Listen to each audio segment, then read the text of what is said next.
এটা হলো প্রাণীদের সবচেয়ে অদ্ভুত কারখানা। বানর দাঁড়িয়ে দাঁড়িয়ে গন্ডারকে দিয়ে কাঠের তক্তা কাটাচ্ছে। জলহস্তী নিজের দাঁত দিয়ে তক্তার দুই পাশে ফুটো করছে, তারপর সেগুলো নির্দিষ্ট জায়গায় নিয়ে রাখা হচ্ছে। আর কাঠকরা পাখি হাতুড়ির কাজ করে কাঠে তেরেক ঠুকছে। আসলে সব প্রাণী মিলে একটা বিশাল জাহাজ বানাচ্ছিল, কারণ খুব শিগগিরই টানা 40 দিনের ভয়ঙ্কর বৃষ্টি নামবে, আর তখন পুরো পৃথিবী পানিতে ডুবে যাবে। তাই নোয়া সিদ্ধান্ত নিলেন সব প্রাণীকে নিয়ে একটা বিশাল নৌকা বানিয়ে আশ্রয় নেবেন। সময় খুব কম ছিল, তাই সবাই একসাথে দিন রাত কাজ করতে লাগলো। কাঠ বহনের গাড়িটাও ছিল একদম অদ্ভুত। দুটা সাপ একে অপরের লেজ কামড়ে ট্র্যাকের মতো চলছিল, আর উপরে বসা ছোট পাখিরা হর্নের কাজ করছিল যাতে দুর্ঘটনা না ঘটে। নোয়ার পুরো পরিবারও কাজে নেমে পড়ল। 3 ছেলে জাহাজের ছাদ বানাচ্ছিল, আর মেয়েরা নানা ফলমূল ও সবজি জোগাড় করছিল। সেগুলো কাঁটাওয়ালা সজারু গুড়িয়ে গুড়িয়ে জাহাজের ভেতরে নিয়ে যাচ্ছিল, যাতে দুর্যোগের সময় খাবারের অভাব না হয়। নোয়ার স্ত্রী সবার জন্য রান্না বান্না আর কাপড় ধোয়ার দায়িত্ব সামলাচ্ছিলেন। সবকিছু ঠিকঠাকই চলছিল, কিন্তু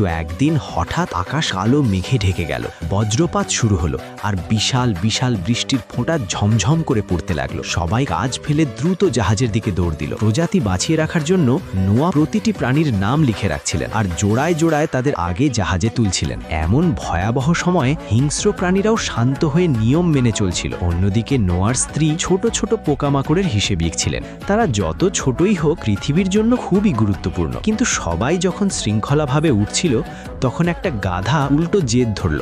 নোয়া যত টানেন সে তত পিছুয়ে যায়। এদিকে আরেক বিপদ, এক বিশাল হাতি দরজায় আটকে গেল। নোয়ার ছেলেরা যত জোরেই ঠেলে কিছুতেই ভেতরে নিতে পারছিল না। ঠিক তখনই হঠাৎ এক বজ্রপাত এসে সেই জেদি গাধার লেজে আঘাত করলো। এদিকে তখনও দুটা স্কাঙ্ক জাহাজে উঠতে পারেনি। তারা নিচ থেকে চিৎকার করছিল, কিন্তু নোয়ার পরিবার ভয় পেল যদি ওরা উঠে পুরো জাহাজ দুর্গন্ধে ভরে দেয়। তাই তাড়াহুড়ো করে ওঠার সিঁড়িটাই সরিয়ে ফেললো আর দ্রুত জাহাজ জ্বালিয়ে দিল। দুটা স্কাঙ্ক খুব অসহায় হয়ে সাঁতার কেটে জাহাজের পেছনে চলতে লাগলো।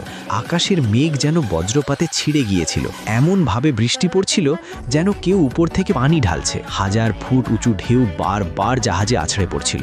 বিশাল নৌকোটা সমুদ্রের মাঝে পাতার মতো দুলছিল। ভেতরের প্রাণীরা এমন কাঁপছিল যে কারোর কারোর বমি পর্যন্ত বের হয়ে যাচ্ছিল। তখন সবাই ভাবছিল জাহাজ বানানোর সময় একটা সিট বেল্ট দিলেই তো হতো। এই মাঝেই সেই দুটো স্কাঙ্ক বিশাল ঢেউয়ের সাহায্যে কোনোভাবে জাহাজে উঠে পড়ল।